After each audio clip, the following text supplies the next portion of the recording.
Okay.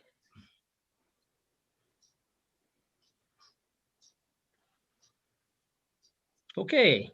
Good morning. I'm State Senator Bob Gaida from District 2, and today we're convening a meeting of the Senate Ways and Means Committee. Before we get started, I'll read through a checklist to ensure that the meeting that we're holding is in compliance with the right to know law. As chair of the Senate Ways and Means Committee, I find that due to the state of emergency declared by the governor as a result of the COVID-19 pandemic, and in accordance with the governor's emergency order number 12, pursuant to Executive Order 2020-04 and its extensions, this public body is authorized to meet electronically. Please note that there is no physical location to observe and listen contemporaneously to this meeting, which was authorized pursuant to the governor's emergency order. In accordance with the emergency order, I'm confirming that we are providing public access to the meeting by telephone, with additional access possible by video and other electronic means. We're utilizing Zoom for this electronic meeting. All members of the committee and selected legislative staff have the ability to communicate contemporaneously in this meeting through this platform, and the public has access to contemporaneously watch and or listen to the meeting on Zoom or YouTube and via phone by following the directions and links provided on the General Court website. We've provided public notice of the necessary information for accessing the meeting in the Senate calendar. We're providing a mechanism for the public to alert the public body during the meeting if there are problems with access. If anyone does have a problem, please email remotesenate@leg.state.nh.us. That's remotesenate, all one word, @leg.state.nh.us, or call 603-271-6931, 271-6931. In the event the public is unable to access the meeting, it will be adjourned and rescheduled at a later time. Please note that all votes taken during this meeting shall be done by roll call vote. And finally, let's start the meeting by taking a roll call of attendance. When each member states their presence, please also state where you are and if anyone else is in the room with you during the meeting. It's required under the right to know law. I'll now call the roll. Senator D'Alessandro. I'm Senator Lou D'Alessandro. I'm in Manchester. I'm in my home, and I'm all alone in this room. My wife is also in the house. Senator Daniels. Senator Gary Daniels. I'm at my home in Milford, and I'm alone. Senator Hennessy. Good morning, Erin Hennessy from Littleton. My son is home remote learning with me today and will be in and out of the room. Senator Rosenwald. Good morning, Cindy Rosenwald. I'm at home in Nashua, and I'm alone in the room. And I am State Senator Bob Gaida from District 2. I am at home in my dining room with my grandson and daughter upstairs. They may transit, but at this time I'm currently alone. So the first order of business will be to open the hearing on Senate Bill 139. Prime sponsor is Senator Avard. And is he available? Here he is. Welcome, Senator. Thank you very much. Can everybody hear me? Yes. Yes. Thank you for the opportunity, committee members. And before I even get started, I just want to mention that as far as the sponsors are concerned, Senator Rosenwald, it should be on here as a co-sponsor. This is definitely a bipartisan bill, and for some reason, her name didn't make it onto there. So I just want everybody to know that she is and I both agreed to co-sponsor this bill equally. So if I can move forward with that. So I'm introducing Senate Bill 139 FN. It's a very complicated bill, as you can I'm just kidding. It's not. This bill basically increases the number of games dates allowed for bingos games per month. And it increases, as you can see on the first page, line 3, no more than, it changed from 10 days to 16 games, 10 games to 16 games, and 120 to 192 games on line 8. There is a fiscal note that potentially from $0 to $360,000 of revenue could be generated from this. And we're just asking the committee to consider this. And with that, I thank you for the opportunity. Are there any questions from members of the committee? If I could, Senator D'Alessandro is recognized. Thank you, Mr. Chairman. And thank you, Senator Avard. Senator, you realize that by increasing the number of games, you're limiting the number of charities that could be involved. I mean, the charities that take advantage of this extension are going to make more, but the other charities aren't going to be able to get into the game. And as a result of that, we're slicing and dicing really, and what we're doing is saying that those who are in the game could be in the game for more money, and those who can't get in the game can't get any money. I mean, is that the way you see it, or am I reading it incorrectly? It was my understanding that it was actually going to allow more people to participate. That was my understanding, and one of the reasons why I did ask for this bill to be introduced, or this bill was asked to be introduced. Further question, Mr. Chairman? Please. Yeah, I think more people could participate because the one charity has 16 games. So those people have 6 more times to play. What I'm saying is the charity that wants to get into the game will be eliminated because it won't have an opportunity to get any dates because of the extension of the existing dates from 10 to 16. That's my concern. Look, I had a gaming proposal that I thought was much better than this one, but obviously that's by the boards. So, Senator, am I hearing an amendment to this bill? well, I would say what's wrong with having it as it exists today, if indeed that allows more charities to get involved in the process. I just want you to consider that, and I realize you're trying to help somebody who asked you to bring this bill forward, but that in reading the bill, that's my concern. I see. Do you have any suggestions, Senator, for an amendment to make sure that other people are able to access this? I'd have to talk to the Lottery Commission and see what they would suggest that would allow the charities who are waiting in line to be part of this process a way to get in, given this extension of time. You know, it might be that they would participate in the additional games and get a percentage of the action that takes place. In other words, they would be sort of like a co-collaborator in terms of the extended dates, something that just allows for the other charities to receive some a return. Yeah, well, that was part of my intent for introducing this bill, is that we were going to allow others to be included. So in the spirit of that was really one of the reasons why we did put this in, and also to extend it. So, and I thank you for your input on that. So I'm open if you want to amend it to allow other people to join in. I'd be happy. I don't know how Senator Rosenwald, how you feel about that. Senator Rosenwald?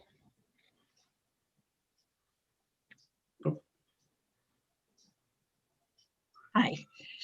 I don't know if that means we'd have to expand the number of days in a year to make that math work. I do understand Senator D'Alessandro's concern about the charities that are already signed up to partner with the gaming sites taking up more time, but I'd be certainly happy to work with him on an amendment if that's what the prime sponsor wants. I'm definitely open to that. Again, it was to allow more people to be participate. That was part of my understanding of it.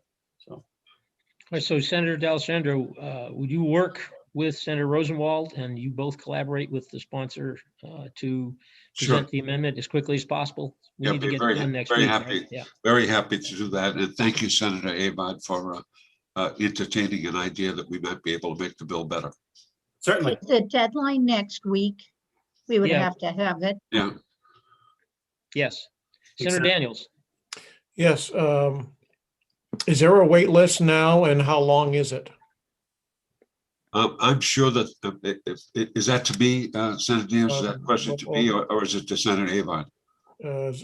It could be to Senator Avard, or if he doesn't know, I'm open to anybody answering the question. I would defer to Senator D'Alessandro on this one. I'd check with the lottery commission, but I'm sure that there's a wait list of charities who want to get on. I'll verify that to make sure that's correct. I'll check with the lottery to give you an exact count. So if there's not a wait list, then do you still want the amendment? Well, if there's not a wait list for charities to get on, then the purpose of the amendment is to give the existing charities more opportunity to make more money. I think that that's a reasonable request that would have to labor over. But yes, that to me is the key, as you said. Further questions? Yes. And I guess that was to my point. If you're going to amend it, maybe you could amend it that if there is a wait list, then those on the wait list would get priority over expanding the bingo licenses. But if there is no wait list, then I don't know any reason why we should cut short and basically make stale time when somebody wants to be involved. I think those are good points. Thank you. And if there's no wait list, then expanding the time for existing charities to make more money makes sense. Senator Rosenwald, your wisdom? All right. So we'll wait for an amendment then. I would agree. Okay. Searching for the mute button. There we go. Well, thank you very much, committee members, and I really appreciate your consideration. Thank you, Senator Avard. Alrighty. All right. In that there's an amendment being considered, we won't exec this bill at this time. I would refer members to the master list. As soon as I find it here. Oh, Senator, we have people waiting to testify. Oh, okay. Sorry. No worries. So next we have Paul LaFlame. Paul? Hi, hello, committee. Thank you so much, Mr. Chairman, for allowing me to speak. I was the constituent down in Nashua who asked Senator Rosenwald and Avard to submit this bill on my behalf. I run as executive director of the Spartans Drum and Bugle Corps down in Nashua. We've been around since 1955 when my grandfather founded it. And in 2019, we were the world champions out in Indianapolis, representing New Hampshire. And part of what allows us to do what we do is running bingo. And we run bingo well. We do it 2 nights a week because that's what the law allows for. We would absolutely do 3 nights a week if the law were changed. Senator D'Alessandro and I have gone round and round on this issue many times over the years because I've asked for this bill to be considered. And I just disagree with everything that he just said. The idea that there is a line of charities waiting to bust their humps at running bingo is simply not true. As evidence to that fact, the hall that I operate in, the Eagles Wing Function Center in Nashua, has been closed for a year on Wednesdays. Why? Because we can't find a charity that wants to put the effort into running a bingo. Now, we have charitable gaming in the state and all the card rooms and stuff, which is wonderful, but they are run completely different from bingo. And I think that the legislature over the years has combined the two into the same idea. The bottom line is bingo is run by bona fide members of the organization. So you need to have 6 to 12 bona fide members who are willing to show up at a certain time and place and run a bingo every week in order to be successful. Most charities cannot do that or don't want to do that. Charitable gaming, yes, all you have to do is sign up. You sign in once a day when your time is up, and everybody wants to do that. So I understand the restrictions on charitable gaming because there is lines for charitable gaming. For bingo, again, the Wednesdays at my hall has been closed since last June or something like that. And who does that hurt? That hurts the hall owner who doesn't collect his nightly rent.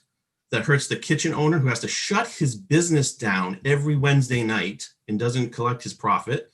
It hurts the kitchen staff that are looking for wages every Wednesday night. Well, we can't run. Why? Well, because we have this arbitrary rule about charities not being able to run bingos. And of course, it hurts the charity, my charity, who would love to run on Wednesdays at the Eagles Wing Function Center because we're so good at it. But alas, we can't because of this arbitrary rule. Not only that, back of the napkin math here, by forcing the Eagles Wing to be closed this past year, cost the state roughly almost $30,000 if you consider 3 winner-take-alls, 20 boxes of Lucky 7 tickets sold a night, plus the license fees, etc. $28,500. The state said, yeah, don't take this because we want you to be closed because we have this arbitrary rule.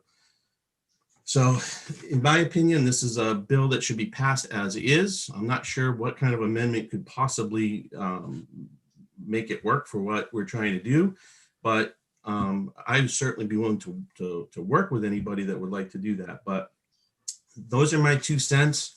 This is we're thinking like it's 1960, and that's just not the case. Thank you, Mr. Chairman, and I'm happy to answer questions from Senator D'Alessandro, who I know is just bursting with enthusiasm. Yes. All right. Any questions from members of the committee? No, if I could, I'll put Senator Daniels. Senator Daniels. Thank you. In charitable gaming, are there places that run bingo and other things at the same time? You mean like a card rooms that Lucky also run bingo? Lucky 7, some of the other ones that are involved in charitable gaming? In other words, can 2 concurrent organizations have the same night? No. So it's one night. One charity runs bingo every night. Now, what you can do is you can have a second charity run. For instance, an earlier game, like on a Sunday, you could have one charity that runs at 1 p.m. and a second charity that runs at 6 p.m. Kind of like have a matinee. The law or the administrative rule, I'm not sure which one it is, but somewhere in the rules, you're not allowed to run 2 bingos in a day, which I think is a good rule, and I'm not asking for that to be changed. So for instance, Trinity High School could run a matinee at 1 o'clock on a Sunday, and the Spartans could run the later game at 6 p.m., but you can't run them at the same time. Follow up? Okay, you say that you can't run more than 2 bingos per day, but they allow 120 per month. Per year. I'm sorry, per year. Okay. Dates. Okay, thank you. Further questions? Senator D'Alessandro. Well, thank you. And thank you, Paul. It's always nice to hear from you. And congratulations to the Drum and Bugle Corps. I think that they're terrific, and kudos to you and your family for keeping them going. My question is, the card rooms can have bingo, can't they? They could if they chose to, sure. So further question? Yep. So if the card rooms had bingo, which they do, and some people call it phony bingo, have you heard that term? I have heard that term, and it drives me crazy, but yes. Okay, so they might do phony bingo, and if they had phony bingo and had the opportunity to do it 16 times, would that hurt you? No, it would not. Okay. But would it enhance them? Well, the reason why people do the fake bingos or ghost bingos, as you call them, is because they don't want to run bingo because it would be a loss leader for them. And it allows them to run the slot machine. I'm sorry, not slot machines. We're not allowed to call them that. The electronic Lucky 7 machines. They would then be allowed to put those in their facilities. Now, I can tell you down here in Nashua, and this is anecdotal at best, both card rooms in Nashua tried to do the ghost bingos so that they could do the Lucky 7 machines, and both decided this is just not worth it and shut them down and remove the machines from their facilities. Thank you. Thank you, Mr. Chairman. Okay, further questions? All right, hearing none. Thank you very much, Paul. Thank you. Thank you very much. So, Mr. Chair, we had no one else signed up to speak. However, we have a few hands raised. So Michael McLaughlin had his hand raised and no longer. Oh, just kidding. There we are.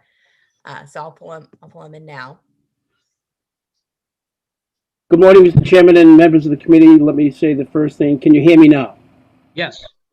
I represent Community Bingo Center of Manchester, as well as Arrow International, which is a Lucky 7 and bingo paper manufacturer. And I think the perspective I'm going to bring to the committee should be helpful in that this, the bingo issue is, and the bingo bill is a little bit counterintuitive. Bingo is, there are 16 commercial halls in the state that run bingo today. And what would happen if a bill that increases the number of available dates, it would actually bring up the possibility of charities losing the opportunity to play, as Senator Del Cerno said. For a commercial hall that would handle 3 charities a month with 10 dates coming to 30 days would have the opportunity to simply handle 2. And just the law of administrative efficiency would encourage a commercial bingo operator to do as little work as they can for as much money as they can. So it's counterintuitive that this would help all the charities. Interestingly enough, bingo, the standalone bingo, like Mr. Laflamme was talking about, is a very, very important and successful operation. But many bingos are run by bingo consultants. Bingo consultants are licensed by the New Hampshire State Lottery. It is a commercial venture. Changing the paradigm from 10 to 16 will encourage those in the commercial bingo world to actually reduce the number of charities they have to service. So when you look at it as an opportunity to have more charities make more money, the downside is charities will be squeezed out of those commercial halls, which are the really heavy producers for income for the charities. So you'll see that on its face it looks like a great deal, but if you dig deeper into the actual operation of New Hampshire Charitable Bingo in the 16 different commercial halls, you're going to put an opportunity forward for them to reduce the number of charities participating. So we oppose the bill. It's been proposed in the past, as Mr. Laflamme said, but again, the underlying negativity of the bill is it could hurt charities. Okay. Any questions for Mr. McLaughlin? Hearing none, thank you very much. Okay, Mr. Chair, now we have Valerie King with her hand raised. Always a pleasure. Good morning. Again, this is Valerie King. I'm with New Hampshire Lottery Commission, and I just wanted to, number one, let you know that I'm here. So if you had any questions for the commission, but also I wanted to point out some things that weren't mentioned is charities do not have to run their games at a commercial bingo hall. If they have a location of their own, they can run it there. So there is an opportunity that they have, say it's a VFW that has their own hall, they could run their games at their own place. And this would allow them to run more games at their location. So in those cases, they would not be knocking out any other charities. Okay. Further questions? Senator D. Could Ms. King answer the question of, are there charities who are looking for dates and can't get them? Is there a backlog of charities who are looking for dates? And how many charities are actually participating in commercial bingo or charitable gaming? What's the list? Do you know? Right. So we don't keep waiting lists because we don't schedule the dates. So I don't know of any waiting lists. I do know that bingo is a dying sport. So there are fewer than there used to be. And I forgot what your second question was. The number of charities who are looking to get involved in charitable gaming, a wait list Right. there. So again, we don't keep wait lists, but as far as the number of charities that are at commercial bingo halls versus their own, I would have to check. We have about somewhere around 300 charities that are involved in bingo, but I don't have a breakdown of how many do it at their own place versus how many do it at a bingo hall, commercial bingo hall. Thank you, Mr. Chair. Further questions? Hearing none. Thank you, Val, and you'll be present for a while more. Yes, Thank you very much. thank you. Okay, Mr. Chair, I see Paul LaFlame has his hand raised to speak for a second time. Is there anyone who has not yet spoken for a first time that would like to speak? I see no hands raised at this time. All right, Chair recognizes Mr. LaFlame. Thank you, Mr. Chairman. I know that you just extended me a courtesy and I really appreciate that. I just wanted to point out the comments were made a little while ago about the consultants running bingo and the concern that all of a sudden, because of administrative efficiency, we would be pushing charities out, and so a commercial hall could run with just two charities. There's a couple of issues with that. Number one, the paperwork and the reporting to the state has to occur every single bingo date. It does not matter what the charity's name is at the top of the report. So the idea that this would be saving work is just not true. And in fact, if there is a bingo consultant out there running bingo and they do not have 50% of the workers that are bona fide members, they are in violation of the law. So every charity, while they're running bingo, 50% of the people that are working that evening need to be bona fide members.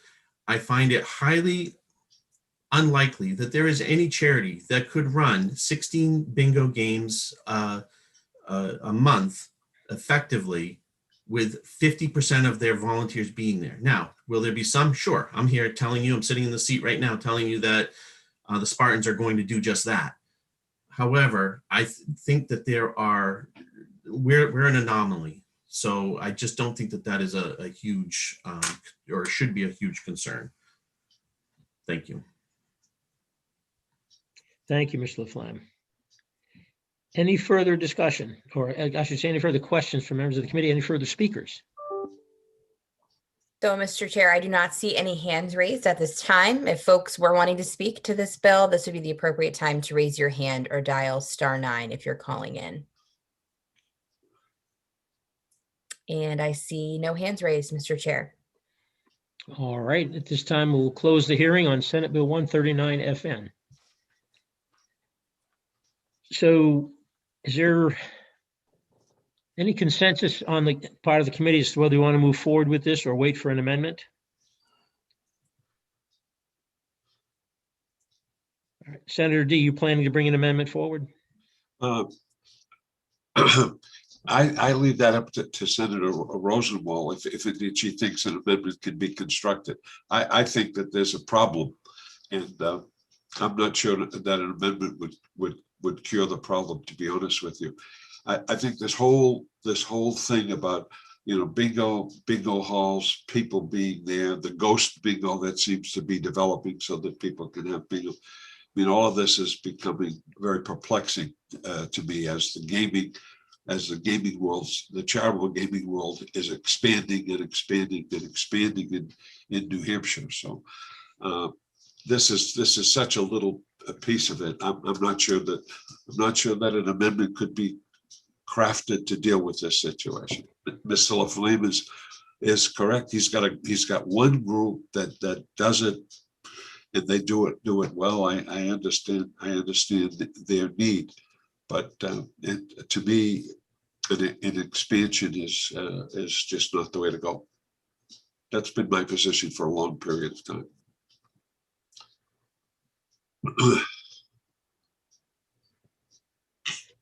Senator Rosenwald. Thank you, Mr. Chairman. I have to say that this hearing left me more confused about the issue than enlightened. So having very little experience with the gambling aspect of Ways and Means, I really would have to leave it to someone who has had more experience on this committee. Well, I'm happy to work with you, Cindy, to clarify some things. And I know we have to get this. We have a time on this bill, don't we, Mr. Chairman? FN bill, yeah. Okay, it's Need got to to do get it out. next Monday. Okay, good. If we could do that, I'm happy to work with Cindy or Let's anybody see if else. we can. Yep. Yep. All right, we'll exec it next Monday and we'll have a discussion on the relative merits and aspects thereof. Great. All right. Thank you. Thank you. Sir. Thank you. So I would like now to go to the master sheet. We're going to discuss Senate Bill 3. Senator, could we do a vote to go into exec session? Right. But I want to talk about where we're going first. Okay. All right, and then we'll hold off on Senate Bill 3 because I think there are some bills that are going to be much more easy to exec. Senate Bill 3 is going to require some significant discussion, and I appreciate the indulgence of Commissioner Stepp and standing by to help us with that. So I would entertain a motion to go into executive session. So moved. Second. Moved by D'Alessandro, seconded by Hennessy. All in favor? Senator Gaeta votes yes. Senator D'Alessandro, Votes yes. Senator Rosenwald, Yes. Senator Hennessy, Yes. Senator Daniels. Yes. All right, now in executive session, we'll take up Senate Bill 13. And I'll give everybody a few moments to go ahead and get the bills up.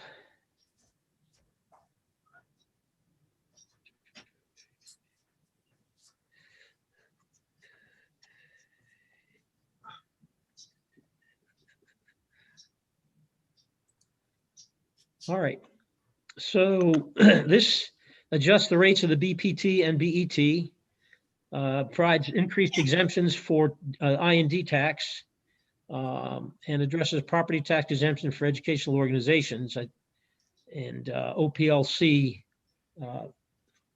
fees authority, if you will. So we'll go through this one section at a time. Part 1. I'd entertain any discussion on the BPT reduction of the rate and elimination of the trigger contingency. Well, Is there a motion? I'd like to discuss the, we're Okay. going to break this down into parts. I think we've handled the BPT and the BET. We've reduced it, and that it stands now at 7.7, and I think it's 0.6. This is a further reduction that I just don't think business has asked for a further reduction. We went from 8.5 to 7.9 to 7.7. We went from 0.6887 to where we are right now at 0.6. If you take it to 0.5, then all of the money generated from the BET will go into the educational trust, and there won't be any money for the general fund. I don't think that's prudent at this period. I don't think it's a prudent move. We've done well with business, and I think business has responded well.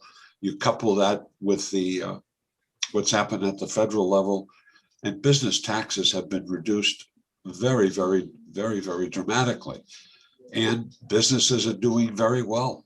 They're doing very well. If you look at our revenues and you look at where our revenues are coming from, there are two areas that have been very productive, even in these most difficult times, and they've been the business profits tax and the real estate transfer tax. And both imply that if you looked at the pyramid says, very few people pay the BPT, and they're doing very, very well at this time. I don't think that there's a need to continue to reduce business taxes. That's my point of view, and I've held that for a period of time. Thank you, Mr. Chairman. Thank you, Senator. Further questions or discussion? Senator Rosenwald. Thank you, Mr. Chairman. I that reduce particularly unnecessary to help New Hampshire businesses, not only in light of the fact that, like 97% of that revenue is generated by less than 5% of the filers. We are talking about the biggest of the big corporations. And in addition, part of what's made them particularly profitable this year, according to DRA, is that they're able, they have not brought back all of the jobs that we lost last spring, maybe about half. But in addition, we've made some other changes to our how we approach the taxes with single source and the other one that's Market-based. conformity. Yeah, and market-based. Market-based and single that, sales. that are going to help our New Hampshire businesses. So on this part of the bill, I just can't support it. And it's the first part of the bill. I don't know if the committee is planning to take anything out of this bill. There are parts of this bill that I do support, but I just can't go with section 1. Senator Daniels. Thank you, Mr. Chairman. I'd actually like to move ought to pass. Are we doing this section by section, or are we? We'll do the whole bill. I'd want to discuss each section. Oh, okay. So we can divide the question at any time, right? So we can divide the question. No, we can't. No. If I could just, I just wanted to clarify, it's just one vote on the bill. You can discuss, obviously, however you want, section by section, but you can't vote on each section. And I also just wanted to remind you that we do have an amendment on this bill. Okay. So I guess my question is, in the parliamentary procedure, do we need to move a motion on the bill before we have discussion, or are we just doing discussion part by part and then there will be a motion? I think the latter, Senator Daniels. We're going through the bill and then we'll accept a motion to. May I be recognized to speak to part 1? Absolutely. Okay, thank you. To Senator D'Alessandro's point, if I was a business owner and you asked me whether I wanted to pay 7.7% or 7.5% in taxes, I think I would choose the 7.5%. To Senator Rosenwald's point on jobs, when businesses are paying out money in taxes, that's money that can't be put into hiring somebody else. So, I would support the proposal before us so that we might get more people back to work. I mean, our unemployment is about twice what it used to be at our lowest point before. And one of the major things I think we need to do is to get people back to work, and to help businesses accomplish that by not taking more money from them, then it allows them to do what they need to put more people back to work. Consequently, historically we have seen that it has increased business by doing that, and been more competitive with other states. Thank you. Thank you, Senator. Senator Hennessy, did I see your hand? Okay. Yep, thank you. So I just want to put my support in for 1 and 2 of this bill. We talk about the pyramid a lot, and although small businesses up in the North Country may not be a big percentage of that pyramid, what they do pay is big to them. And I have heard from Main Street businesses that when this came up, and especially back in the fall when there was a scary period where they may have had to pay more taxes because we weren't going to meet the threshold, they were very upset about it. And these are small Main Street businesses in Littleton, New Hampshire, and in other places in the North Country. So I will be supporting these 2 sections. Further discussion? All right, let's go on to part 2.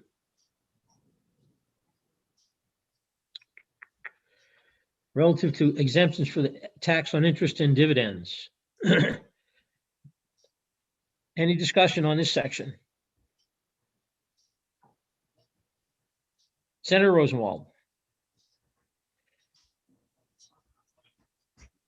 Thank you, Mr. Chairman. I think this is not unreasonable here. There's cost to it, but unlike Section 1, which I think would be incredibly expensive, I think this is more reasonable and clearly is helpful for New Hampshire taxpayers. Further discussion? All right, part 3.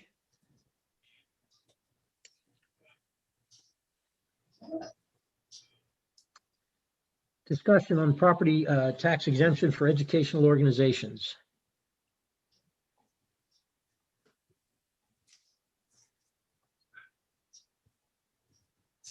I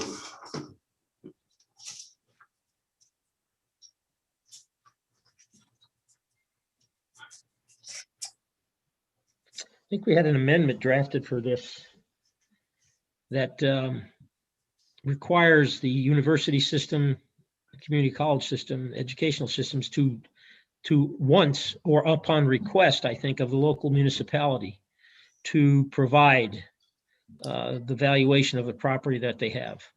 Just because I got to have Plymouth State University up here, and there's always a constant tug of war about, you know, the size of the chunk out of the municipal revenues their non-tax properties take. So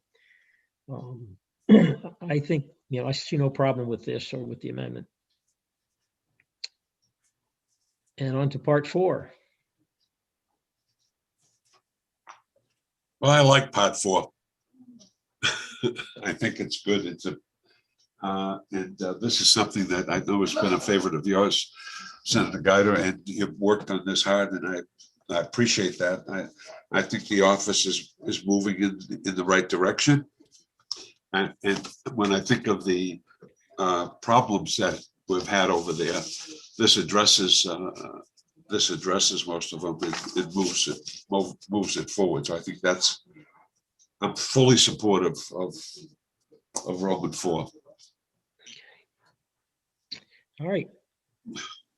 Further discussion. Senator Rosenwald. Thank you. I'm also fully supportive of this. I worked with you, Mr. Chairman, on this last year, and the House wasn't buying, but I hope they will be this year if this bill eventually gets to them and doesn't end up on the table.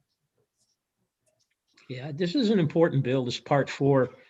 OPLC has been troubled by its ability to do its job for which it was designed, you know, and established. So this a great deal of respect and gratitude towards the executive director, Lindsay Courtney, who has really taken the bull by the horns and wrote what was, I think, called the Tolstoy bill.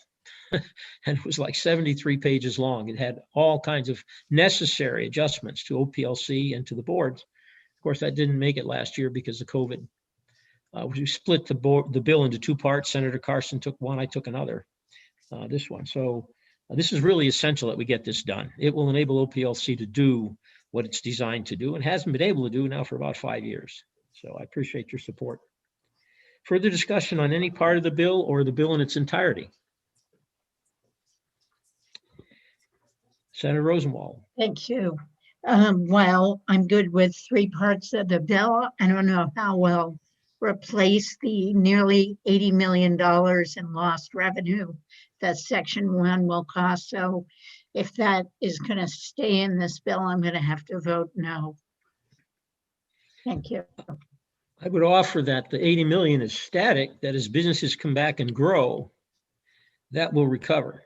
You know, so I don't see it as being a permanent hit. I think if anything, as businesses continue to grow and expand, the revenues will increase and their revenues, their profits, and accordingly we'll see an increase or return to profitability. I also believe very strongly that the the only way to limit the growth of government, the unnecessary growth of government, is to restrict its revenues. And so this will be a temporary stricture, but I think given the acumen of our business people and the pent up demand in our economy, I think this is going to be a temporary hit, if a hit at all. Further discussion? Hearing none, I'll entertain a motion. I'll move on to pass. Daniels Second. moves ought to pass, Hennessy seconds. And any further discussion? Yeah, I just have a question, because I think this is the first omnibus one we've done. So if we vote opt to pass on this, it goes to the Senate floor, and then the question can be divided there, or? Yes, Okay, so if someone liked 3 out of 4 parts of this, the only way that they could get those 3 out of 4 parts is to vote ought to pass on this. that's correct. Or we could have a floor amendment, couldn't we? Yes. Yeah, you can do that as well. Sonia? I just wanted to remind you, I don't want to get ahead of you, but someone still needs to move that amendment if you want to go forward with it. Right. Do you have that number handy? I do. It's 0293. All right. And the amendment, just question of the amendment, is this the university amendment, Sonia? With the property that was defined? Yes. Correct. I don't know if I have that, but I'll go along with consensus that it's acceptable. I'll move the amendment. Second. Second by Daniels.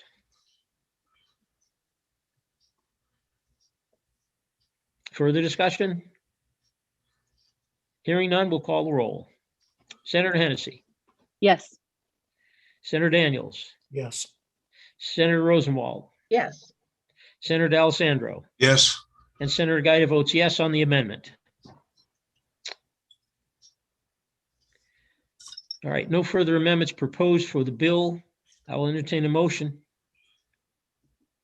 I believe that the motion would be ought to pass as amended. So moved. Is there a second? Second. Hennessy seconds. Okay, you'll call the roll. Senator Rosenwald, No. Senator D'Alessandro, No. Senator Daniels, Yes. Senator Hennessy, Yes. Senator Gaeta votes yes. The vote is 3-2. I'll take that out. And just further comment, Mr. Chair, Sure. we recognize the fact, and I think it should be part of the notes of our committee, that there are parts of this bill that I will support on the floor, and I will ask that the question be divided. I recognize the fact that when we do omnibus bills, there are parts of the bills that we don't agree with, but because of the fact that you can't divide the question in committee, we have to wait to the floor. I just want to make that clear. There Sure. are Yeah, parts that's that appropriate. Thank you, Mr. Chairman. You bet. Okay, further discussion. So we'll now move on to Senate Bill 99. FN. And that is Senator Ricciardi's bill on returning to the full 40% distribution to municipalities of the meals and rentals. Is there a motion? Move ought to pass. Senator Hennessy moves ought to pass. I'll second that. Is there any discussion? Senator D'Alessandro. Thank you, Mr. Chairman. First of all, I think I think the premise is a good premise. The question is, can it be done a little differently on an incremental basis, that it's increased by a percentage each year till the time it reaches 40%. This was a bill that was introduced by the late Senator King, John King, a number of years ago in the Senate, whereby it was increased, I think, 5% a year until it got to 40%. That way you don't take all of the hit in 1 year as it reflects to the general fund. I think it's a good piece of legislation in terms of it does get money back to the communities. We all want money to go back to the communities. I think you can't designate it for property tax relief, which every community seems to want. But indeed, we had some discussion about that on another piece of legislation. But I would hope that we exercise some thought here in terms of how this could be done effectively and efficiently, and how the hit could take place on an incremental basis, because it is the right move. It should be done, is what I'm saying. My 2 cents. Further questions or discussion? Senator Rosenwald. Thank you, Mr. Chairman. I agree with Senator D'Alessandro that this approach is a good one, an interesting one.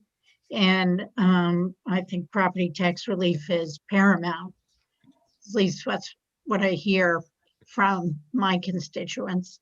But I keep a running total in my head too. We just voted to pass a bill that's going to reduce next year's budget by over $80 million. The cost of this bill in next year's budget is over $100 million. And I don't know how we're going to afford everything we're doing. I know that House Ways and Means just lowered the governor's revenue estimates. I know that House Bill 2, I've seen the draft. The governor raises the county property taxes by almost $50 million. That's going to have to be addressed. I don't think the legislature is probably going to be too excited about that. I just don't know how we could afford this bill in its present form. I am assuming, and maybe I shouldn't, that this bill will eventually end up on the table with all the other bills that affect the budget. And in the end, we'll figure out what we can afford and what we can't. So I just wanted to bring forward my running total of what we're spending versus what we will have, and hope that you guys share that concern with me. Further comment? Yeah, Senator, I'm going to go ahead and speak if that's. Sure, okay. go ahead, please, Mr. Chair. Obviously, we have a number of different bills with different approaches to and with different impacts on the revenue stream. And I agree that we need to keep an eye on it, as our job is to, on one hand, ensure that the state has the revenues it needs to operate, and on the other hand, to minimize to the maximum extent possible without doing harm the tax burden on our citizens and our businesses. And so, I'll be voting in support of this bill. I note that the governor had $15 million in his proposed budget for this item. And I'm certain that we will see it in some form, but at this point, I think because of the years long now, if you will, suspension of the provision to increase, there's a sense of mistrust among our communities, and they're looking to see the state honor what it had said it was going to do years ago. So this is an excellent way to make that statement. Whether it survives in its present form or not, I think remains to be seen.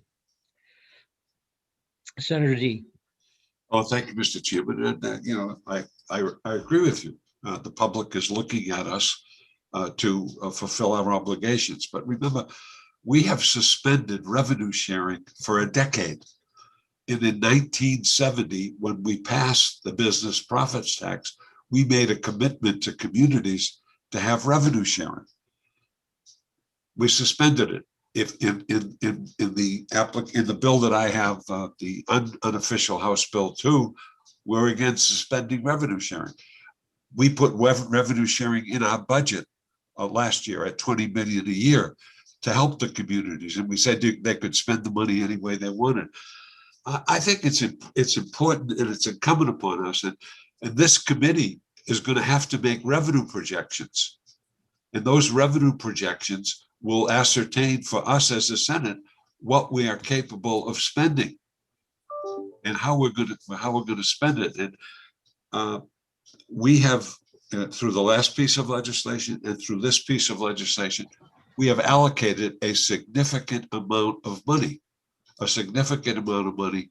in certain places. We want to deliver, and as I said, I'll support the bill because I think it's the right thing to do. The question is funding, and is there going to be enough money to do the kinds of things we want to do? And in the past, what we have done with these bills is we've brought them to the table, we've put them on the table in the Senate, and we've said that they would be handled in the budget. Now, Senator Daniels is chairman of the Finance Committee. He's got to deal with the spend. We're on it. I mean, everyone in this committee is on the Finance Committee, and we have to deal with the raising and the spending. I think we have to take that into consideration. Again, as I look at House Bill 2, the unofficial House Bill 2, I look at the spend there as extremely significant. 10 million in this area, another 10 million in this area. All that's got to be covered with the credit, the full faith and credit of the state if you bond it, and with revenues that are being allocated to spend. So I think we have to be cautious of that. Well, as you know, Senator D, the process is only beginning. Yes, I understand.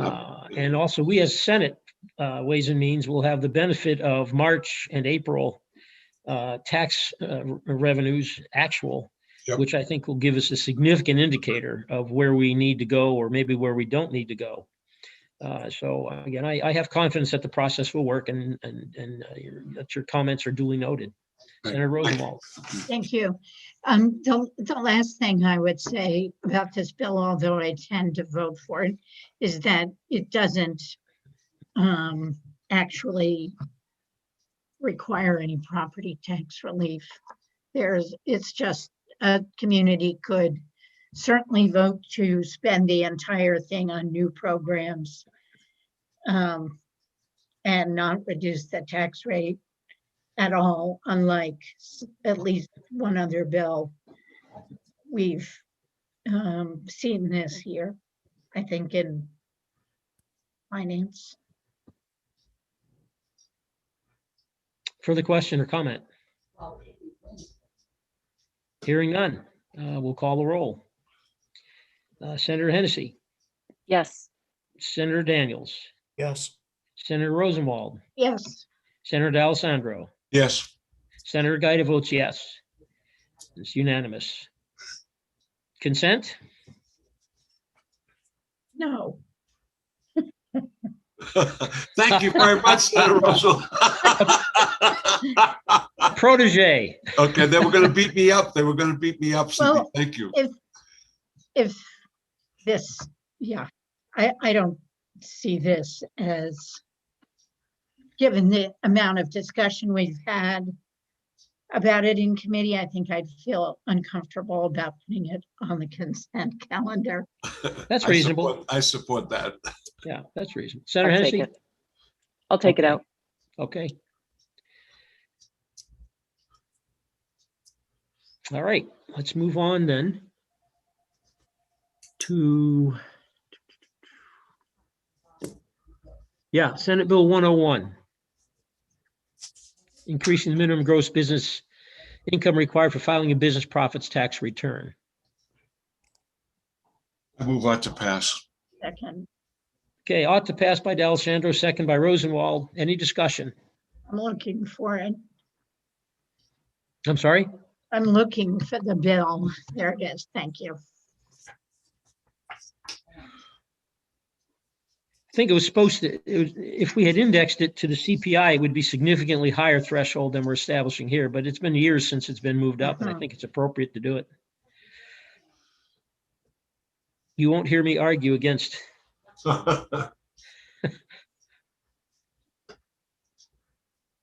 Any discussion? All right, hearing none then, we'll call the roll. Senator Daniels, Yes. Senator Hennessy, Yes. Senator Rosenwald, Yes. Senator D'Alessandro, Yes. Senator Gaeta votes yes. It's unanimous. Do we dare ask for consent? You can ask. Ask and we shall receive. I think, right, I think in complying with the wishes of the Senate to do as much on consent as possible, I think this is a good consent bill. I won't offer an objection to this. All right, consent, who will take it out? I'll take it out. All right, Senator Rosenwald. We do need to do a roll call vote on the motion for consent. Sorry. Oh, okay, thank you. So we'll call Move the roll consent. for consent. Yeah, Senator Hennessy, Yes. Senator Daniels, Yes. Senator Rosenwald, Yes. Senator D'Alessandro, Yes. and Senator Gaeta votes yes on the consent motion. Thank you, Sonia.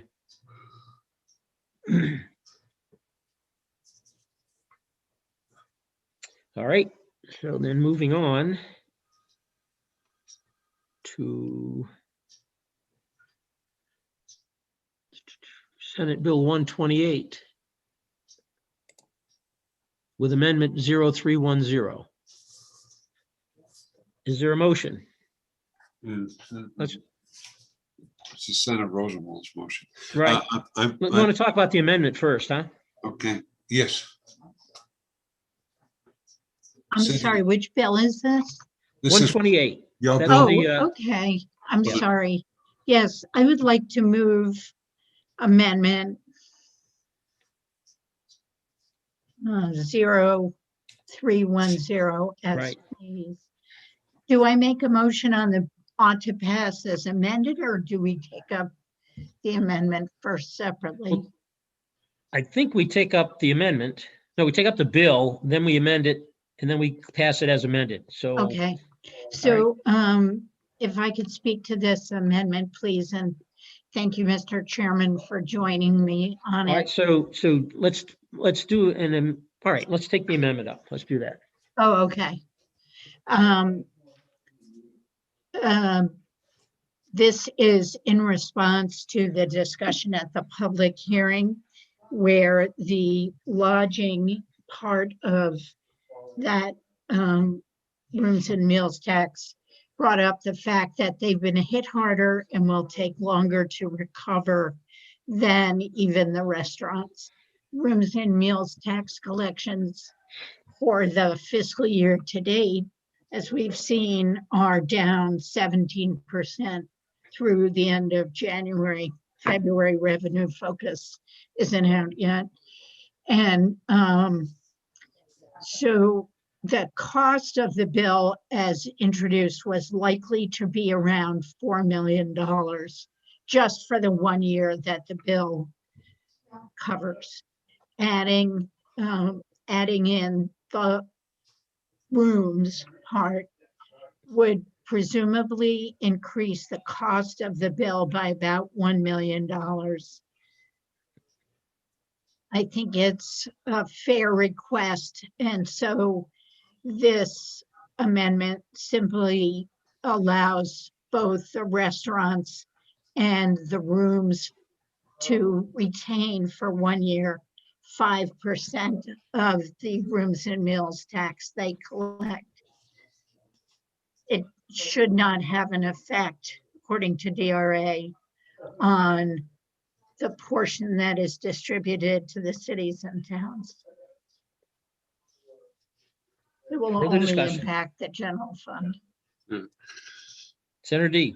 Thank you, Mr. Chairman, and thank you, Senator Rosenwald, for bringing forth the amendment. I think the people that have really been hurt by the COVID are the restaurateurs and the people that rent rooms. It's certainly by allowing them to retain more of the VIG, which at 3% is helpful, but at 5%, I think that's a substantial help to both of these people to regain their footing and get their businesses back going. I mean, this is a very reasonable situation, and it does the most in terms of help. It's direct help to those who need help the most. And these are the restaurants and the people who rent. So I support this strongly, and I think it's the right way to go. And remember, we're going to be in conflict here in one way, because the governor's reducing the room and meals tax. So recognize that. I'm certainly not going to support that, but just be aware of the fact that that's been another proposal that's been brought forward. Just wanted to make that so that everybody's on the same page and they understand what's going on. Senator Hennessy. Thank you. And this is a question for Senator Rosenwald on the no, in DRA's fiscal quick note or quick guide, they had proposed a question. They weren't quite sure how this would impact people who rent automobiles as well, motor vehicles. Does the amendment clarify that for them? No, it does not include the automobiles, which is about 3% of the tax collection. They didn't testify on the bill. As I understand it, and how LBA worked with me, they actually drafted the original bill. It would now include meals and rooms rentals, but not automobiles. And it's clear for DRA when. I hope it is. Okay. Well, the record will make it. The record would make it clear. I mean, the legislative history would make it clear. If it needed to be changed, Yes. if this bill went to the House and wasn't tabled, I think if they had suggested language, we could consider that. But I worked with LBA and they thought it was clear. And the car rental agencies didn't, I haven't heard from them. Further questions or discussion?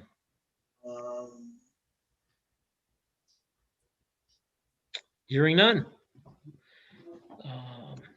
Did we Do we have move a the motion on the amendment? floor? I move the amendment. I think Senator Rosenwald had moved the amendment, so we just. Right, she had. I was I'll waiting a second second. it. Yeah, I'll second it. seconded by D'Alessandro. All right, on the amendment then, Senator D, Yes. Senator Rosenwald, Yes, Senator Daniels, Yes, Senator Hennessy, Yes. Senator Gaida votes yes. move on to pass an amendment. Rosenwald moves. I'll Second. second it. Okay. Ought to pass as amended. And the roll is Senator D'Alessandro, Yes. Senator Daniels, yes, Senator Rosenwald, Yes, Senator Hennessy, Yes. and Senator Gaida votes yes. Consent?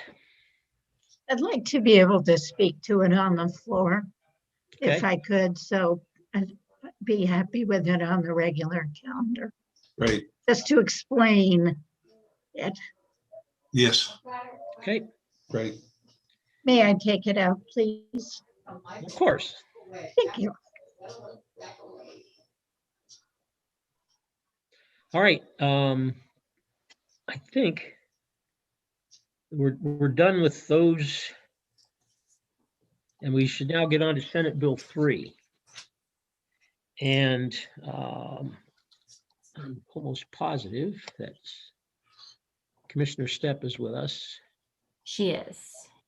All right, and has her hand raised, and I would recognize and welcome our Commissioner of Revenue, parenthetically, who's doing an exceptional job for us. Commissioner Stepp. Good morning, Mr. Chair. Thank you. Can you just want to confirm that you can hear me? Yes, ma'am. Okay. Thank you, Mr. Chair, for having me this morning. I wanted to provide the committee with an update on the fiscal analysis that the DRA performed with respect to Senate Bill 3. So during the initial hearing, we certainly heard concerns from the committee that the fiscal note was quite complicated, and we certainly agree with that. So I have attempted to simplify the fiscal note. And also during the hearing, Attorney Ardinger raised some concerns about some of the calculations that we performed, and I have attempted to address some of his concerns as well. So, Mr. Chair, if it's okay with you, what I'd like to do is just walk through a very simple analysis of the potential fiscal impact for Senate Bill 3. Sure. Commissioner, do you have, can you present, a document for us to look at? The way to bring it up on the screen or So Commissioner, if you have something, we can promote you to panelists so that you can share your screen. Sure, I would be happy to do that. So I am actively trying to promote her as a panelist. Let me try this. Give me 1 second here. I might need to remove you for a moment and then I'll bring you right back in, okay? That's totally fine. Okay. There we are. Ava, you have mad tech skills. I do what I can. I do what I can, Senator Rosenwald. So she should be all set now. Okay, I am back. Thank you. Give me 1 second and I will share my screen.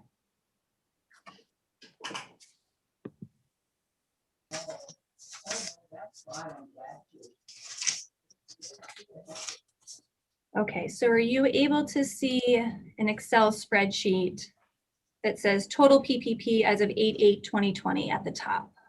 yes. Yep. Perfect. Okay. So the department started with total PPP. This is all PPP that was distributed across the United States, total amount of $525 billion. I would note this is as of August 8th, 2020. So this does not include the subsequent rounds of PPP that are happening at the moment.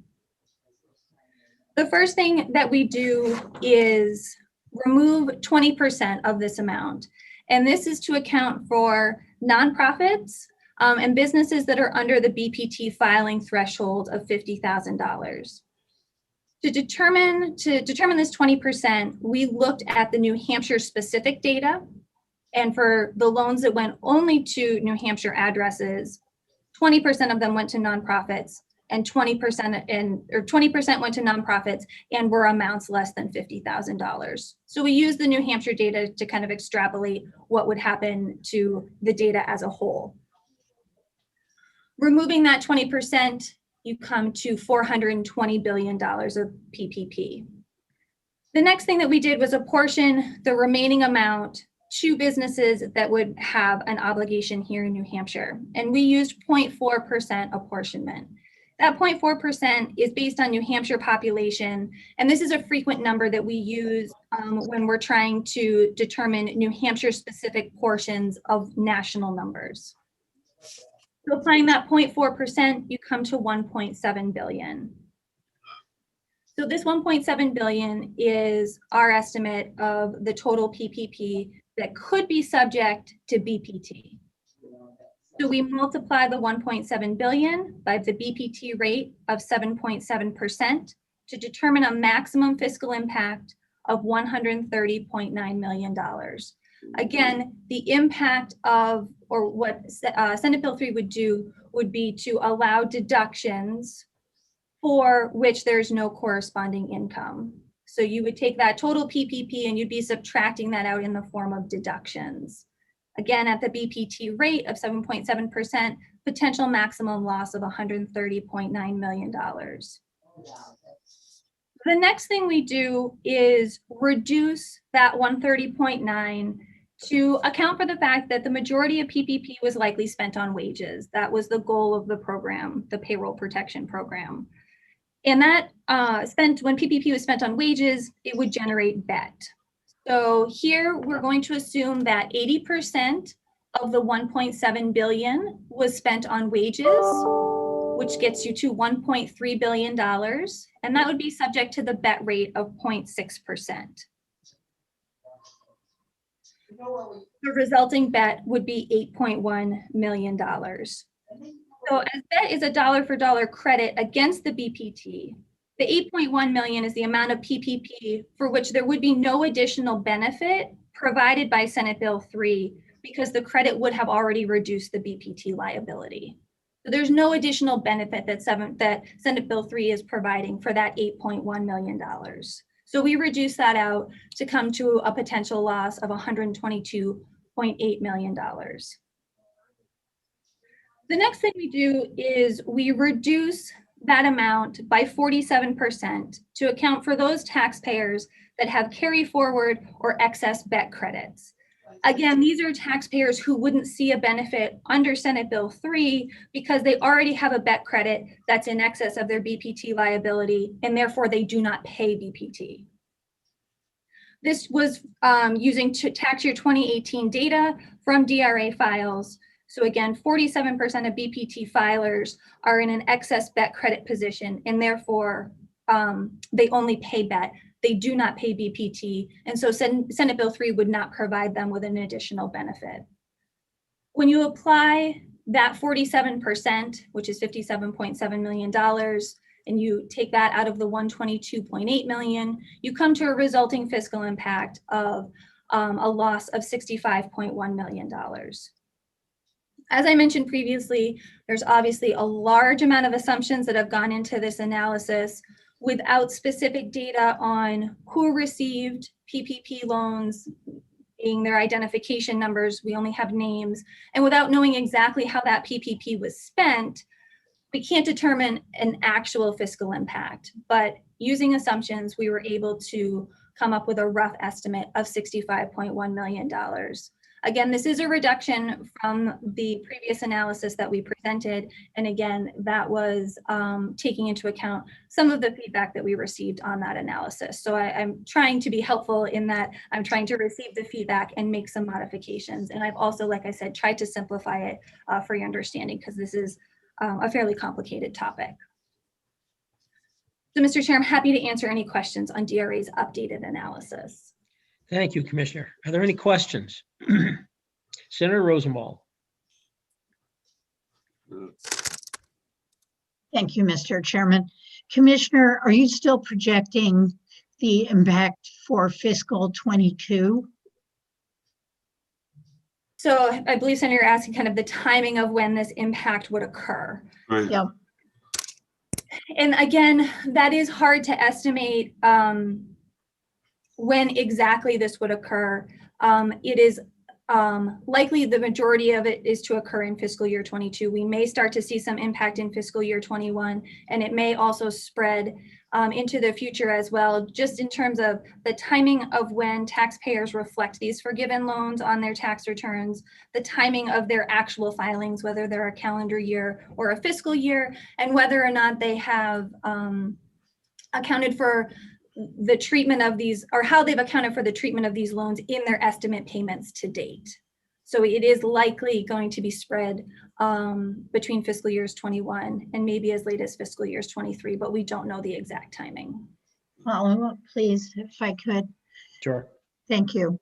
And Commissioner, will we have a better idea in April when the Senate starts working on the budget of what the current fiscal year impact is likely to be? Possibly. So in March and April, we will have begun to receive calendar year tax year 2020 returns. And under our current forms, taxpayers would report these amounts, the amount of the federal benefit that they received that they needed to essentially add back to their New Hampshire return under current law, that would be reported on Schedule 4. We have provided a line for that in order to track that information. However, as the committee knows, returns can also be filed on extension into the fall. So it's likely that we'll start to have some information, but we won't really have an exact picture until all 2020 returns are filed. Thank you. Senator D'Alessandro. Thank you, Mr. Chairman, and thank you very much, Commissioner. I think this was really outstanding. So thank you for enlightening me. I need enlightenment on this one. The question is, how many people do you perceive will apply for extensions based on this situation, Lindsay? And what will that do to us in terms of our ability to ascertain revenues? So that's a good question, Senator. So unlike the federal government, at the state level, extensions are kind of automatic. So long as your total liability has been paid and it's sitting on your account here at DRA, you get an automatic 7-month extension in order to file your return. At the federal level, it's typically done via a request and a response, but at the state level, it is automatic. It's difficult to know if we will see increased returns filed on extension this year. There could be a number of reasons why taxpayers may do that. And so it's tough to know exactly what our return filed on extension numbers will look like. Okay, one further question, Mr. Chairman. Sure. So Lindsay, are you going to keep us informed on a regular basis as to any changes you have made in terms of your calculations based on new information that you've received? We are happy to do that, yes, Senator. Mr. Chairman, I wonder if that's a prudent thing for us to do before we work on this piece of legislation. Yeah, I'm not sure we're going to have the information in enough time to make that information part of our decision process.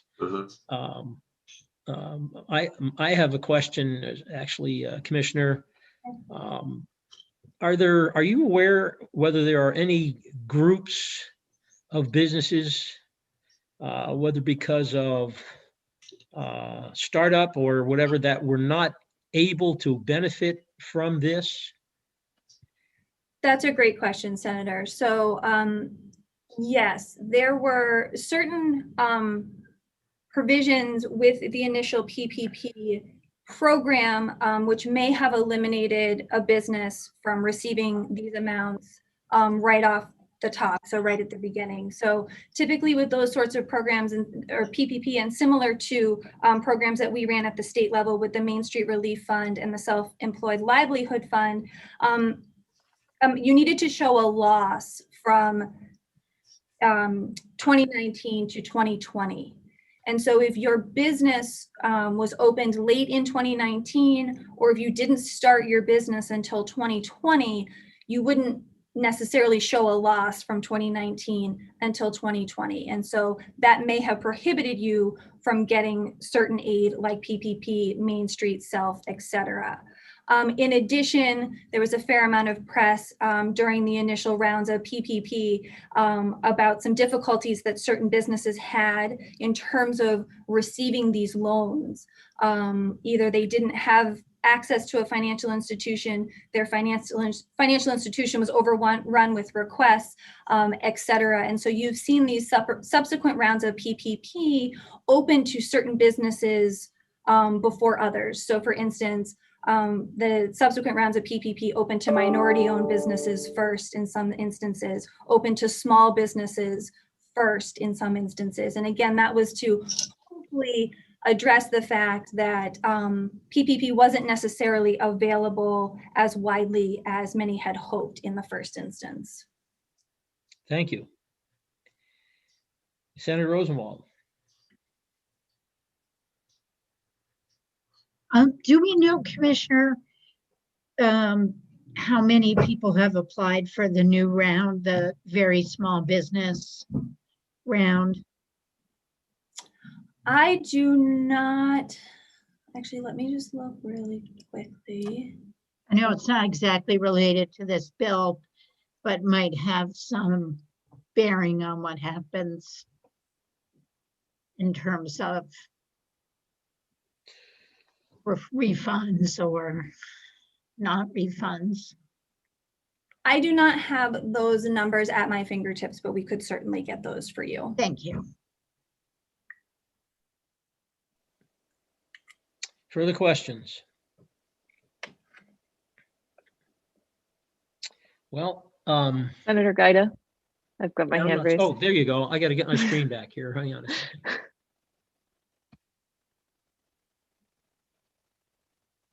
Okay, go ahead. Thank you. Commissioner, thank you for the update. I appreciate it. I believe your schedule assumes that everyone will have received, will not be considering the PPP a loan and will receive it as a grant.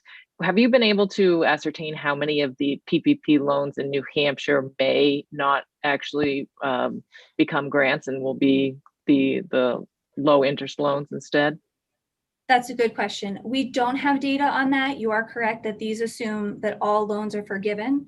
We do not yet have data from the Small Business Administration as to the percentage of loans that they believe will be forgiven. Thank you. Okay. Senator Daniels. Thank you, Mr. Chairman. Commissioner, during testimony, we heard testimony that the CARES Act did not modify the IRS code. Do you agree or disagree with that statement? Thank you for the question, Senator. I do disagree with that statement. I am aware of that argument. I have discussed that argument with 2 national tax administration associations and the attorneys at those associations, and they were not aware of that argument. They had not heard that argument made prior to when you heard it during the Senate Bill 3 public hearing. I've done some additional internet research and have not found anyone else making that argument. The Small Business Administration references the conformity for various states in terms of determining whether states automatically follow the federal treatment of PPP. Large accounting firms have advised their clients to follow the conformity of various states. So I believe the argument that was made was that the federal legislation did not modify the Internal Revenue Code and instead provided guidance for how the Internal Revenue Code should be read. I do agree that the Internal Revenue Code was not modified, but in terms of the argument that what the federal government did was to tell states how they should read the Internal Revenue Code, I'm not aware of that argument. What Congress did was determine the federal treatment, and then the states have the authority, as you're doing with SB 3, to determine whether or not you want to follow that federal treatment or essentially decouple and keep the existing treatment. Thank you. Further questions? Commissioner, just for my own clarification, the federal ruling or on the treatment of PPP that Congress passed would essentially enable a business that had received federal tax dollars in the form of a PPP loan to have that loan forgiven, and also not to add the proceeds of that forgiven loan to its gross income, and thirdly, to allow permissible deductions by that company for the purposes for which that loan had been used. Is that correct? That's correct, Senator. So in addition to the loan being forgiven at the federal level, businesses have an additional benefit where they can deduct the expenses from the proceeds of the loan. And so it is an additional benefit beyond just the fact that their loan was forgiven. Thank you. Questions? Hearing none. Thank you very much, Lindsay. Thank you, Senator. Thank you, members.